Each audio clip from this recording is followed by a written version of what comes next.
우리 재영자매 부부도 왔는데 주님의 이름으로 환영합니다. 아, 어제 우리 젊은 부부 신방을 했거든요. 그래서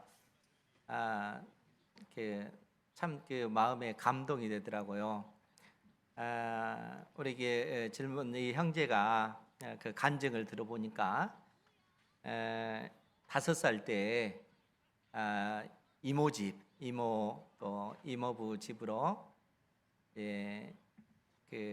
가가지고 거기서 살 수밖에 없는 그런 환경이 됐다고 해요. 그런데 또 인생의 어떤 그 갈림길마다 하나님께서 참 좋은 분들 만나게 해주셔서 은혜를 입게 해주셨구나 하는 생각이 든 게 정말 그 이모 부부, 이모와 이모부의 그 사랑을 아주 듬뿍 받고 그렇게 성장을 했더라고요. 그런다 할지라도 어찌됐든 그 삶이 쉽지는 않죠. 그러한 사랑을 받지만 또 성장하면서 또 이모에게 또 이모부에게 미안한 마음이 들고 그렇지 않겠어요? 그런 가운데 또 좋은 선생님 만나서 이제 공부하면서 또 일하면서 공부하면서 그런 그 과정들을 겪었더라고요. 그리고 나서 또 감사한 게 직장 생활을 하면서 정말 좋은 그 상사를 만나가지고 그 상사를 통해서 상사의 강력한 그 압박 속에 교회를 나갈 수밖에 없고 교회에 나가서 살아계신 또 주님을 섬기다가 그래서 또 아내를 만나서 가정을 이루는 그러한 과정들을 이야기를 해주더라고요. 그러면서 이제 거의 그 성장하면서 혼자 그렇게 지낸 세월이 많다 보니까 가정을 이뤄야 되겠다 이런 그 기대도 없이 어찌하다 보니까 가정을 이루게 됐는데 가정을 이루고 또 자녀를 낳고 보니까 너무너무 행복하더라는 거예요. 그래서 내 인생이 이처럼 행복해도 될까? 그런 마음이 문득문득 드는 거예요. 내 인생이 이처럼 행복해도 될까? 이런 생각들이 들었다는 거예요. 행복해도 되겠죠? 왜 이러고 소리가 적으세요? 행복해도 되겠죠? 정말 행복해도 됩니다. 왜냐하면은 하나님께서 그런 은혜를 주신 거잖아요. 인생의 고비고비마다 좋은 사람들을 만나게 해주셨고 결국 하나님을 알게 해주셨고 그 은혜 속에서 가정을 이루게 해주셨으니까 이게 놀라운 하나님의 그 은혜다 하는 거예요. 그래서 제가 강조하기를 한 가지 절대 잊어버려서는 안 되는 것이 있습니다. 그것이 뭐냐면은 그 모든 것이 하나님의 은혜로 되어진 것이다 하는 사실을 잊어서는 안 됩니다. 여러분들도 잊으셔서는 안 됩니다. 우리가 살아가는 것 자체가 전적인 하나님의 은혜인 것입니다. 우리에게 있는 건강도 또 우리에게 있는 어떤 직장도 나에게 있는 재능과 그 능력도 내가 경영하는 사업체도 하나님께서 은혜로 주신 것입니다. 그러니까 이 사실만 잊지 아니하면 우리가 이 땅에서 누리는 그 행복, 그 즐거움은 하나님께서 계속해서 부어주실 것입니다. 이 믿음으로 살아가는 우리 은행교회 모든 성도 되기를 주님의 이름으로 축복합니다. 그런데 이제 우리가 인생을 살다 보면 늘상 그러한 인생만 있는 것이 아니잖아요. 그러한 인생만 있는 것이 아니고 정말 뜻대로 되어지지 않는 그러한 인생도 있다는 거예요. 수년 전에 강도사님 한 분이 저에게 한 질문이 있습니다. 그것이 뭐냐면은 목사님 왜 하나님께서는 저에게 복을 주시지 않을까요? 이 질문을 저에게 던졌어요. 강도사님이 우리 교회 강도사님 아니에요?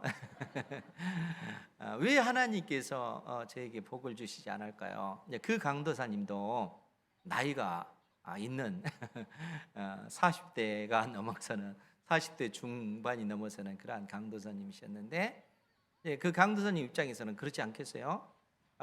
이 나이가 있으니까 결혼을 해야 행복한 가정을 꾸릴 수가 있고 또 행복한 가정을 꾸려야 이제 자녀들도 낳고 그 어떤 인생의 그 기쁨을 누릴 수 있잖아요.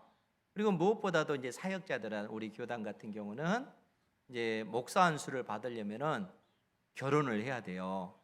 결혼을 하지 않으면은 목사 안수가 주어지지 않습니다. 그리고 결혼을 해야 목사 안수가 주어지고 또 힘있게 자기가 꿈꾸던 그 목회의 그 방향을 향해서 그 사역을 감당할 수 있을 텐데, 중요한 것은 결혼을 할 수가 없다는 거예요. 그래서 목사님, 왜 하나님께서는 저에게 복을 주시지 않을까요? 여러분, 이런 질문 가끔 여러분들 스스로 해보지 않으세요? 여러분들의 인생을 살피면서 왜 하나님께서 나에게 복을 주시지 않을까? 어떤 인생의 어려운 그러한 일들을 닥치면 왜 하나님께서 나에게 복을 주시지 않을까? 이런 질문을 우리 스스로 던질 때가 있다는 거예요. 그런데 곰곰이 생각을 한번 해보세요.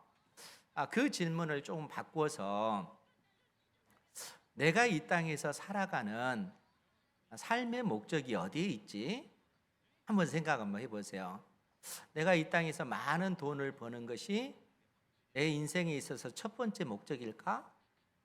내가 이 땅에서 이 좋은 형제 또 좋은 자매 만나서 가정을 이루고 자녀를 낳고 그러한 어떤 그 삶을 살아가는 것이 내 인생에 있어서 첫 번째 목적일까? 여러분, 여러분들 자신이 이 땅에서 살아가는 삶의 의미, 그 목적이 어디에 있을까요? 사실 이러한 그 질문을 우리 인생에게, 내 인생에게 한번 던져봐야 됩니다.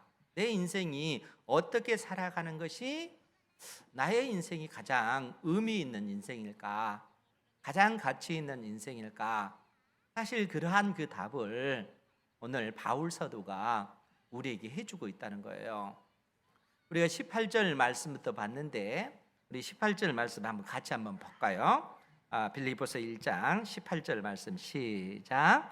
그러면 무엇이냐? 거칠애로 하나 참으로 하나 무슨 방도로 하든지 전파되는 것은 그리스도니 이로써 나는 기뻐하고 또한 기뻐하리라. 아멘. 지금 바울 사도는 로마 감옥에 갇힌 그러한 신분이지만 이러한 상황 속에서도 천국 복음, 예수 그리스도의 복음이 많은 사람들에게 전파되는 이것으로 인해서 기뻐하고 또한 기뻐하리라, 이렇게 고백하고 있다는 거예요. 복음이 전파되는 것, 그것 때문에 나는 기뻐하고 또한 기뻐하리라. 그런데 이제 우리나라 이 성경을 보면 이로써 나는 기뻐하고 또한 기뻐하리라 이렇게 묘사되는데 좀 더 이 의미를 명확하게 구분해서 살펴볼 필요가 있습니다. 지금 바울 사도가 나는 기뻐하고 이렇게 표현한 이 기뻐하고는 지금 현재 바울 사도가 기뻐한다는 얘기예요. 그러니까 바울 사도가 지금 로마 감옥에 갇혀 있는 그러한 상황이잖아요. 여러분, 바울 사도는 3차 전도 여행을 마치고 예루살렘에 갔을 때 거기서 예수 그리스도의 복음을 전하는 이것 때문에 체포가 되어서 예루살렘으로부터 서쪽으로 약 100km 떨어진 무슨 도시가 있다고 했어요? 지난주에도 말씀을 드렸는데 가이사라 가이사라라고 하는 그 도시로 끌려오게 되는 거예요. 이 가이사라는 로마의 총독의 관저가 있는 그러한 곳입니다. 그리고 바울 사도는 그 가이사라에서 무려 2년 동안 감옥에 갇혀 있는 상태가 된 거예요. 얼마나 여러분 절망적인 그러한 상황이에요. 감옥에 갇혀 있다라고 하는 것. 그런데 이러한 상황 속에서도 바울 사도는 그때 당시 그 로마의 총독으로 온 벨릭스라고 하는 총독에게 예수 그리스도의 복음을 전해요. 그리고 이 벨릭스 다음에 부임한 베스도라고 하는 로마 총독에게도 하나님의 말씀을 증거합니다. 심지어 그때 당시 헤롯 아그리파 2세라고 하는 그러한 그 헤롯 대왕의 그 후손, 그 왕에게도 천국 복음을 증거합니다. 그것뿐입니까? 로마의 이 장교들인 천부장, 백부장, 로마 병사들에게까지 그 감옥에 갇혀 있는 그러한 상황 속에서도 그가 할 수만 있으면 천국 복음을 증거하는 이 일을 감당했다는 거예요. 그리고 여기서 그치지 않고 바울 사도가 이제는 그 지중해 그 바다 백기를 통해서 로마에까지 이제 수개월에 걸쳐서 항해를 하게 되는 거예요. 왜냐하면은 바울 사도가 로마 황제에게 상소를 했기 때문에, 그래서 로마로 압송되어진 겁니다. 이때 로마의 황제가 누구라고요? 여러분들이 잘 아는 네로 황제가 이때 당시 로마의 황제였습니다. 이때 당시 네로 황제는 20대 초반의 그런 젊은 황제인 것이죠. 그런데 이 바울 사도가 지중해 백기를 가다가 지난주에도 말씀을 드렸어요. 그 큰 이 태풍을 만나게 되죠. 그 태풍의 이름이 유라굴로 유라굴로 태풍을 만나서 배가 파선이 돼가지고 그 배에 타고 있는 276명이 죽을 수밖에 없는 그러한 상황인데, 하나님께서 놀랍게 기적을 베푸시잖아요. 바울 사도를 통해서, 바울 사도의 그 기도를 통해서 하나님께서 응답을 주셨기 때문에 그 배에 타고 있는 276명이 다 죽지 않고, 한 사람도 죽지 않고 다 살아났다는 거예요. 그러니까 그 배에 타고 있는 사람들이 하나님의 살아계심을 그들이 두렵고 떨리는 마음으로 경험을 하게 되는 거예요. 그러니까 바울 사도가 감옥에 갇혔지만 복음은 갇히지 않고 오히려 수많은 사람들에게 힘있고 능력 있게 증거되어져서 수많은 사람들이 그 복음을 듣고 하나님의 자녀가 되는 이 놀라운 은혜를 그들이 경험하게 되어진 것입니다. 그래서 바울 사도는 로마에 압송돼서 결국에는 이 가택 연금된 상태에서 편지를 썼는데, 그 편지가 지금 이 빌립보서 이 말씀이라는 거예요. 그러니까 바울 사도는 그러한 어떤 상황 속에서도 복음이 힘있게 증거되는 이것으로 인해서 나의 환경은 지금 죄수의 신분이고 감옥에 갇혀 있는 그러한 상황이라 할지라도 하나님의 말씀이 증거되어지는 이것으로 인해서 나는 지금 현재 기뻐한다 라고 그렇게 고백을 하고 있다는 거예요. 빌립보 교회 성도들에게 그렇게 말씀해 주고 있습니다. 그런데 지금 현재 바울 사도가 이처럼 기뻐하고 있으면서 동시에 나는 기뻐하고 또한 기뻐하리라, 그 말은 기뻐할 것이다 라는 얘기예요. 그러니까 현재 기뻐하는 것이 아니라 미래에 되어질 그 일들로 인해서 나는 기뻐할 것이다 라고 그렇게 이야기합니다. 이것이 이제 원문의 그 의미가 이런 의미입니다. 영어 성경에도 제가 가지고 있는 성경이 NLT 영어 성경인데 거기에 보면 또 그렇게 기록이 되어져 있어요. 똑같이. 그래서 나는 기뻐합니다. 그리고 나는 계속해서 기뻐할 것입니다. 이렇게 표현이 되어져 있어요. 그러니까 현재만 기뻐할 것인가 한 것이 아니라 앞으로 계속해서 나는 영원히 이 땅에 우리 주 예수 그리스도께서 재림하실 그때까지 나는 기뻐할 것입니다. 이렇게 고백하고 있다는 거예요. 사실 이 고백이 엄청난 고백입니다. 그러면 왜 바울 사도가 이 땅에 우리 주님께서 재림하실 때까지 나의 환경이 어떠하든지 그것과 상관없이 기뻐할 것입니다, 이렇게 고백했는가 하면은 그 이유를 19절에서 말씀해 주고 있습니다. 19절에서는 이것이 너희의 간과 이렇게 시작이 됐잖아요.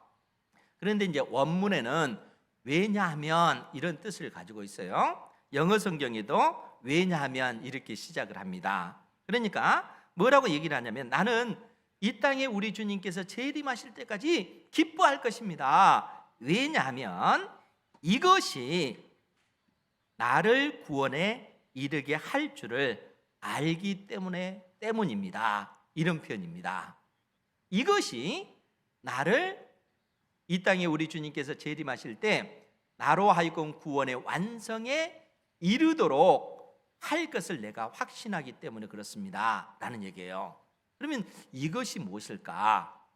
그러니까 지금 바울 사도가 영원히 기뻐할 수밖에 없는 이유는 이 땅에 우리 주님께서 재림하셨을 때 나는 그때 비로소 내가 간절히 소망했던 구원의 그 완성, 즉 이 썩어질 몸이 아니라 썩지 않는 영혼뿐만 아니라 이제는 몸의 부활을 입는 그 때를 내가 소망하고 있는데, 우리 주님께서 그때 재림하실 때 그 일들이 이루어지기까지 나는 구원의 그 확신 속에서 기뻐하면서 그 날을 바라보고 내가 기뻐할 것입니다 라고 얘기하고 있다는 거예요.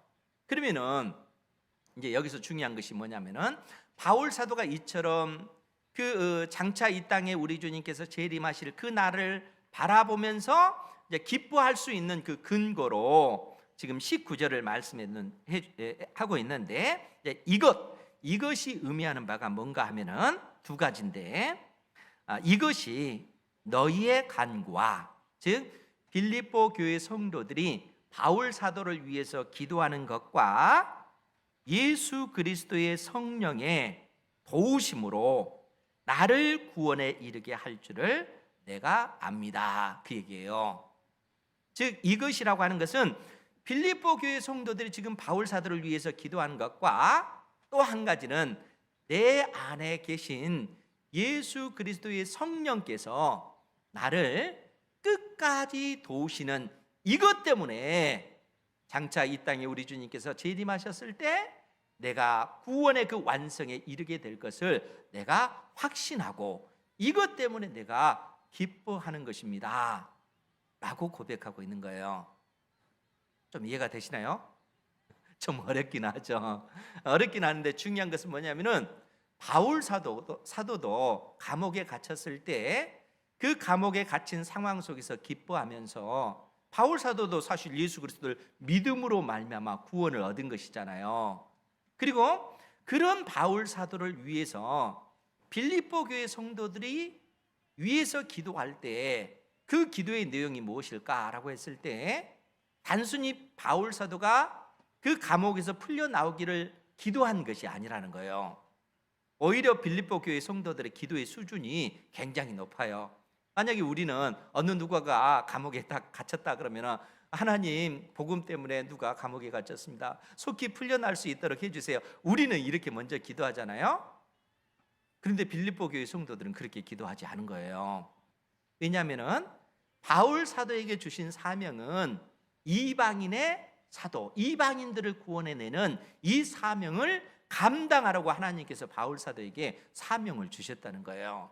그러니까 빌립보 교회 성도들이 기도한 그 기도의 내용도 뭐냐면은, 비록 바울 사도가 감옥에 갇혀 있지만 그 감옥에 갇혀 있는 그러한 상황 속에서도 하나님의 그 복음이 힘있게 증거될 뿐만 아니라 그로 인하여 바울 사도가 낙심하지 아니하고 그가 가진 그 믿음이 진짜라는 것을 그 환난 속에서 더더욱 빛나게 해 주옵소서, 오히려 이렇게 기도하는 거예요. 그러니까 가장 근본적인 그 기도는 뭐냐면은, 우리가 어떤 상황 가운데 있다 할지라도 그 속에서 우리는 낙심할 수 있는 존재가 아니라는 거예요. 그 속에서 오히려 내가 가지고 있는 그 믿음이 진짜라는 것을 빛날 수 있도록 도와 주십시오, 이렇게 기도하는 것이 우리가 하나님 앞에 기도해야 될 기도의 제목들이란 거예요. 여러분, 우리 성도들의 삶을 보면 어떤 사람들은 이 땅에서 정말 행복한 삶을 사는 사람도 있잖아요. 물질적으로 넉넉하고 또 이 세상 사람들이 알아주는 그러한 명예도 가지고 있고 어떤 그 권세도 가지고 있고 가정 자체도 행복한 그러한 사람들이 있어요. 그리고 어떤 사람들은 정말 신실한 하나님의 사람인데도 실제적으로 그러한 삶을 살지 못하는 그러한 가운데 있는 거예요. 믿음이 좋은데도 삶의 환경은 너무너무 힘들어요.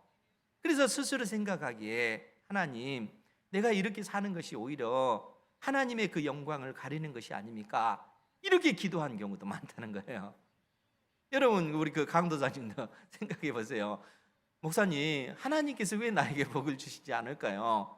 그 복을 생각하면 그 복은 결혼하고 가정을 이루고 힘있게 복음 사역을 감당하는 거잖아요. 그런데 그럴 수 있는 환경이 안 되는 거예요. 그러니까 왜 하나님께서 나에게 복을 주시지 않을까? 이렇게 질문을 던질 수밖에 없잖아요. 그런데 여러분, 중요한 것은 우리 인생의 첫 번째 그 목적은요, 우리가 이 땅에서 많은 부를 누리는 것이나 또 그렇지 못하는 불행한 어떤 그런 삶 가운데 있는 거나 이러한 것이 중요한 것이 아니고, 우리가 어떤 삶을 살든지 간에, 부한 삶을 살든지 가난한 상황 속에 살든지 건강한 어떤 삶을 살든지 건강하지 못하고 아픈 그러한 병약한 가운데 있든지 중요한 것은 그러한 외적인 삶의 환경이 아니라 내 속에 가지고 있는 그 믿음이 진짜인가 아닌가, 이게 더 중요하다는 거예요. 오히려 우리가 가지고 있는 그 믿음이 어떤 상황 속에서 반짝반짝 빛나는가 하면은 가장 어려운 상황 속에 있을 때 내가 가지고 있는 그 믿음이 진짜라는 것이 반짝반짝 빛나게 되어지는 겁니다. 이러한 믿음을 소유하는 우리 은행교회 성도들 다 되시기 바랍니다. 그러니까 하나님께서 여러분들에게 원하시는 것은 여러분들이 이 땅에서 많은 그 돈을 버는 것, 이것에 있지 않다는 거예요. 여러분들이 그렇다고 가난하게 사는 것, 이것에 있지 않아요. 이것과는 상관없어요. 어떤 삶을 살고 있든지 간에 그 상황 속에서 존귀하신 주님을 높이는 그런 삶을 사는 것을 하나님께서는 원하고 계시다는 거예요. 여러분, 우리가 예전에 로마서 5장 말씀을 봤잖아요.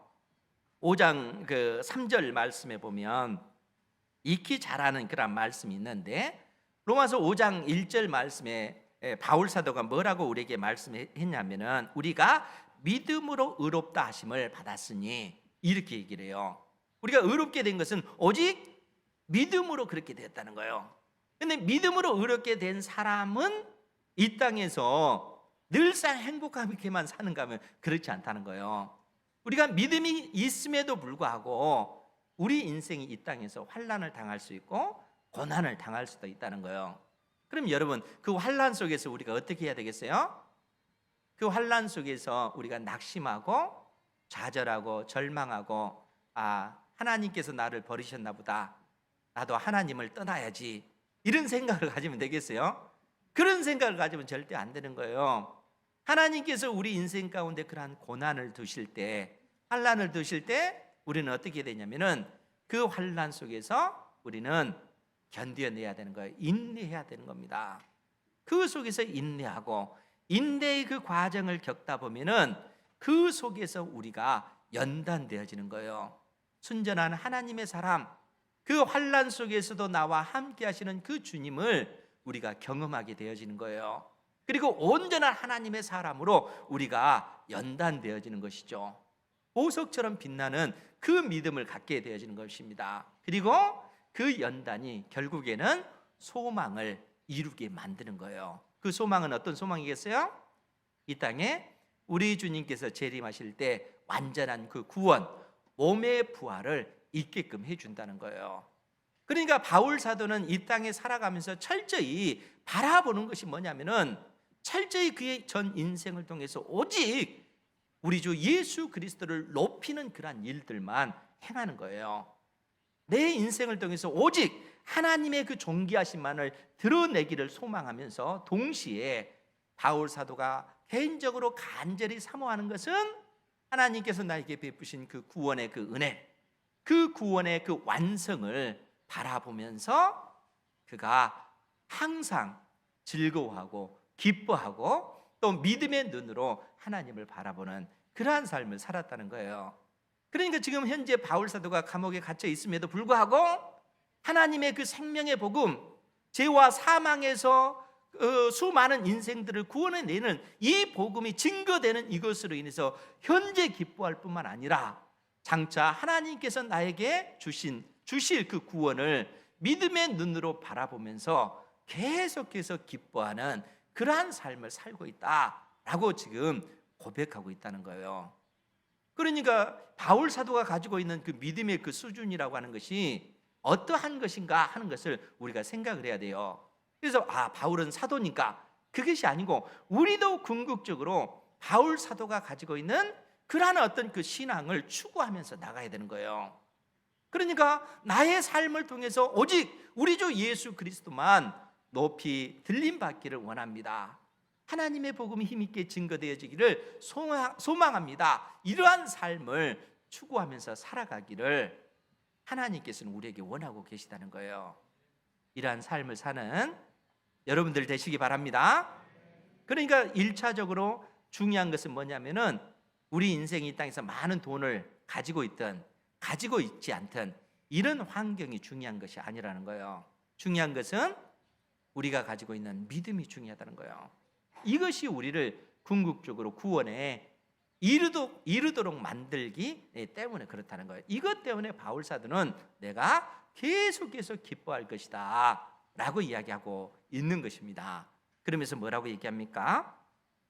20절 말씀에 보면 바울 사도가 계속해서 뭐라고 얘기하냐면 나의 간절한 기대와 소망을 따라, 바울 사도가 간절히 기대하고 소망하는 것은 그의 몸의 부활, 이 땅에 우리 주님께서 속히 재림하셔서 나에게 약속한 그 구원이 완성되어지는 것을 바울 사도는 간절히 기대하고 소망하는 거예요. 그래서 나의 간절한 기대와 소망을 따라 아무 일에든지 부끄러워하지 아니하고 지금도 전과 같이 온전히 담대하여 살든지 죽든지 내 몸에서 그리스도가 존귀하게 되게 하려 하나니. 여러분, 이 구절의 의미를 생각해 보세요. 지금 바울 사도는 그의 몸의 부활을 간절히 소망하면서 그의 인생을 하나님 앞에 드려지는 겁니다. 그러면서 바울 사도가 뭐라고 얘기하냐면 아무 일에든지 부끄러워하지 아니하고, 바울 사도가 이 땅에서 그가 누릴 수 있는 모든 부와 명예와 그 권세 다 버렸잖아요. 바울 사도는 그야말로 사회적으로 그를 인정해 줄 만한 그러한 그 가문과 또 그러한 그 학문을 가진 사람이었습니다. 그렇기 때문에 그가 예수 그리스도를 따르지 아니하면요, 이 땅에서 부와 명예와 권세를 누릴 수 있는 그러한 사람이에요. 그런데 바울 사도는 그 모든 것을 다 배설물처럼 여겨버렸잖아요. 그리고 예수님의 그 복음을 증거하다가 결국 감옥에 갇힌 그러한 신세예요. 그러니까 인간적으로 보면은 그 모습이 얼마나 수치스러운 모습이에요. 부끄러운 모습일 수가 있잖아요. 그런데 그러한 상황 속에서도 그러한 그 부끄러움을 개의치 아니하는 그러한 모습이라는 거예요. 여러분, 우리가 이 땅에 살아가면서 예수님을 정말 열심히 잘 믿는데, 잘 믿음에도 불구하고 믿지 않는 사람들보다 삶의 환경이 더 열악할 때가 많잖아요. 그럴 때 우리 마음속에 예수님을 믿는 그것이 오히려 하나님의 영광을 가르는 그것 때문에 우리 스스로 위축될 때가 있잖아요. 나는 예수님을 잘 믿는데 왜 이 삶이 이럴까? 이것 때문에 하나님의 영광을 가질까? 이것 때문에 오히려 부끄러워하는 그러한 마음이 들 때가 있잖아요. 그런데 바울 사도는 그러한 상황 속에서도 우리에게 뭐라고 얘기하냐면은 그건 부끄러운 것이 아니다 라고 얘기해 주는 거예요. 그런 환경은 부끄러운 것이 아니라는 거예요.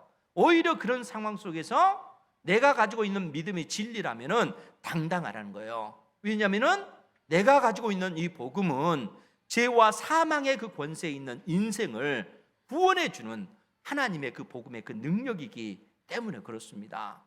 모든 사람들이 그 죄 때문에 사망, 그 권세 아래 있고 죽은 이후에 영원한 지옥에 갈 수밖에 없잖아요. 그러나 복음은 그 지옥의 그 권세에서 우리를 건져내 주셔서 하나님의 나라, 그의 사랑의 아들의 나라로 그 복음이 우리를 옮겨준 것이라는 거예요. 그러니까 이러한 복음을 가지고 있는 우리들은 이 땅에서의 그 삶이 부끄러운 것이 아니라는 거예요. 수치스러운 것이 아니라는 거예요. 예수님을 믿는 이것 때문에 우리가 이 땅에서 환난 당하는 거 전혀 부끄러운 것 아닙니다. 당당하시기 바랍니다. 하나님께서 우리와 함께 해주시기 때문에 그런 거예요. 바울 사도는 지금 감옥에 갇혀 있는 이러한 상황 속에서 나는 복음을 부끄러워하지도 않고 복음 때문에 감옥에 갇힌 이러한 것이 나를 수치스럽게 만드는 것이 아니다 라고 얘기하고 있는 것입니다. 그러면서 부끄러워하지 아니하고 지금도 전과 같이 온전히 담대하여 살든지 죽든지 내 몸에서 그리스도가, 오직 그리스도가 존귀하게 되게 하려 하나니. 내가 살든지 죽든지 오직 우리 주님만 높여지기를 나는 소망한다라는 얘기예요. 여러분, 우리가 익히 들었을 소요리 문답 그 일문이 뭔지 아세요? 사람의 제일 되는 목적이 무엇입니까? 라는 질문이에요. 여러분, 사람들이 이 땅에 살아가는 첫 번째 목적이 뭘까요? 그러니까 여러분들 인생을 생각해 보셔야 돼요. 내가 이 땅에서 살아가는 첫 번째 목적, 많은 돈을 벌어서 행복한 가정을 이루는 것이 첫 번째 목적일까? 그게 아니라고 얘기하는 거예요. 성경이 우리는 하나님께서 창조하셨잖아요. 하나님은 창조해 주시고 우리는 피조물.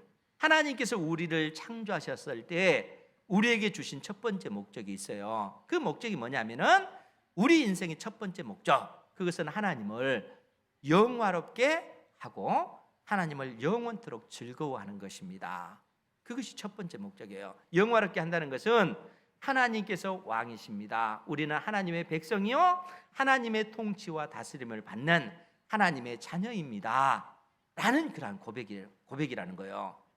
그러니까 이 고백은 우리가 이 땅에서 정치적으로 어떤 권세를 얻고 어떤 명예를 얻고 부를 얻고 했을 때만 할 수 있는 것이 아니고 이것과 전혀 상관없는 거예요. 내가 병들어서 아팠을 때든 가난하든 많이 배우지 못했든 또 이런 상황 속에 처했던 이런 삶의 환경과는 전혀 상관없는 것입니다.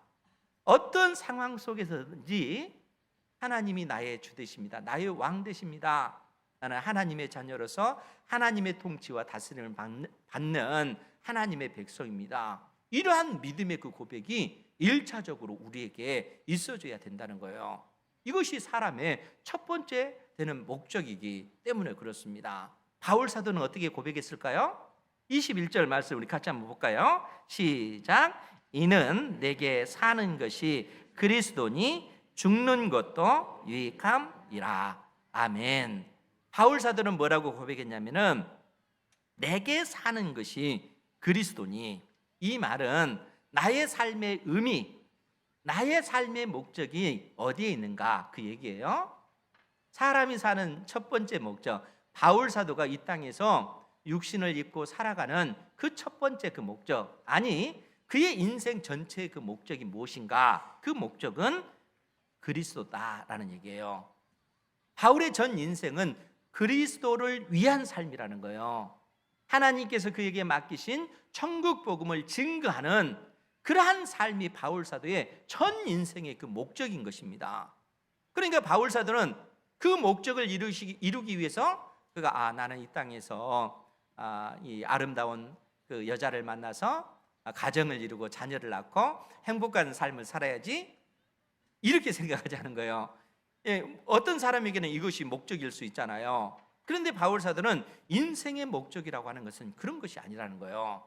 인생의 목적이라는 것은 어떤 삶을 살든지 간에 하나님을 높이는 삶이라는 거예요. 그래서 우리는 이 땅에서 행복한 가정을 이루는 그 가운데 그 모든 은혜를 하나님께서 주셨다는 것을 감사하면서 하나님을 높이는 것입니다. 그것이 우리의 삶이에요. 그리고 힘든 여건 속에 있으면은 그 상황 속에서 인내하면서 하나님께서 나에게 주신 이 보석과 같은 이 믿음이 더더욱 발할 수 있도록 하나님 나에게 은혜를 주십시오, 인내하는 거예요. 그러한 삶을 통해서 하나님이 나의 왕 되신다 하는 사실을 선포하는 거예요. 내 인생을 통해서 그렇게 선포하는 것입니다. 그러니까 바울 사도는 지금 21절에서 내게 사는 것, 나의 삶의 목적은 온전히 우리 주 예수 그리스도를 높이는 것이다. 그러니까 바울 사도는 사나 죽으나 오직 그가 간절히 열망하는 것은 우리 주 예수 그리스도를 높이는 거예요. 하나님을 존귀하게 높여드리는 것, 이러한 삶을 그가 살기를 소망하고 있는 겁니다. 그래서 그가 뭐라고 얘기해요? 나중에 그 하반절에 죽는 것도 유익함이라. 내 생명을 잃는 것, 하나님께서 나에게 맡겨주신 천국 복음을 증가하는 이 사명을 감당하다가 이것 때문에 내가 죽는 것, 이 자체도 유익한 것이다 라고 얘기하는 거예요.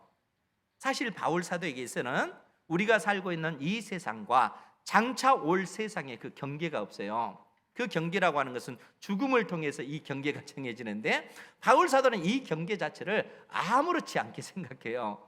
내가 천국 복음을 증거하다가 이것 때문에 핍박받아서 죽는 거? 그거 아무렇지 않게 생각해요. 왜냐하면 죽는 그 즉시 그런 하나님의 품에 안겨서 하나님과 함께 온 세상을 다스리는 그러한 왕 노릇하는 그러한 어떤 은혜를 입기 때문에 그런 것입니다. 예수 그리스도를 믿는 사람들이 누리는 복이라고 하는 것이 그런 것입니다. 그러니까 바울 사도는 내가 이 세상을 떠난다 할지라도, 복음 때문에 죽는다 할지라도 그건 역시 유익한 것이다, 이렇게 고백하고 있다는 거예요. 여러분, 바울 사도가 이러한 고백을 할 수밖에 없었던 그 근본 이유가 어디에 있겠어요? 하나님께서 우리에게 베푸신 그 구원의 놀라운 은혜 때문에 그렇다는 거예요. 여러분, 예수 그리스도를 믿기만 하면 하나님의 자녀가 되어집니다. 믿으면 의롭게 되어지고, 의롭게 된 하나님의 자녀에게는 하나님의 그 나라에 이미 들어온 그런 은혜를 이미 하나님께서 우리에게 주신 것입니다. 흑암의 권세에서 벗어나서 그의 사랑의 아들의 나라로 옮겨진 상태가 되어진 거예요. 믿음 때문에 그런 것입니다. 그런데 이 믿음은 언제 가장 빛나겠어요? 이 믿음은 언제 가장 참된 믿음이다 하는 사실이 드러날 수밖에 없겠어요? 환난을 당했을 때, 고난을 당했을 때, 바울 사도처럼 감옥에 갇혔을 때 그가 가지고 있는 그 믿음이 진짜라는 것이 밝히 드러난다는 거예요. 여러분, 어둠이 깊을수록 별은 그야말로 찬란하게 그 빛을 발하잖아요. 어둠이 깊으면 깊을수록 별빛은 찬란하게 빛나는 거예요. 우리 인생 가운데 그런 환난이 있고 고난이 있을 때 그 고난 속에서 오히려 우리가 인내하고 견뎌내고 하나님을 의지하고 하나님께서 주신 약속이 진리라는 것을 믿고 나아갈 때 내가 가지고 있는 그 믿음이 진짜라는 것이 더 반짝반짝 빛나게 되어지는 거예요. 그리고 하나님께서는 그러한 믿음을 보시고 기뻐하시고, 그러한 믿음을 보시고 우리를 품어주시고, 네가 가지고 있는 그 믿음이 진짜다, 하나님께서 인정해 주시는 거예요. 이러한 믿음을 가지고 하나님 앞에 믿음의 삶을 살아가는 은혜가 있기를 바랍니다. 하나님께서 우리에게 이 믿음을 요구하고 계셔요. 고난은 그래서 우리가 가지고 있는 그 믿음을 반짝반짝 빛나게 한다 하는 사실을 깨닫고 이 믿음으로 하나님을 예배하는 우리 은행교회 모든 성도 되기를 주님의 이름으로 축복합니다. 아멘. 기도하겠습니다. 거룩하신 아버지 하나님, 귀한 생명의 말씀 내려주셔서 감사드리옵나이다. 우리가 가지고 있는 믿음이 진짜라는 것을 우리의 삶을 통하여 증거할 수 있도록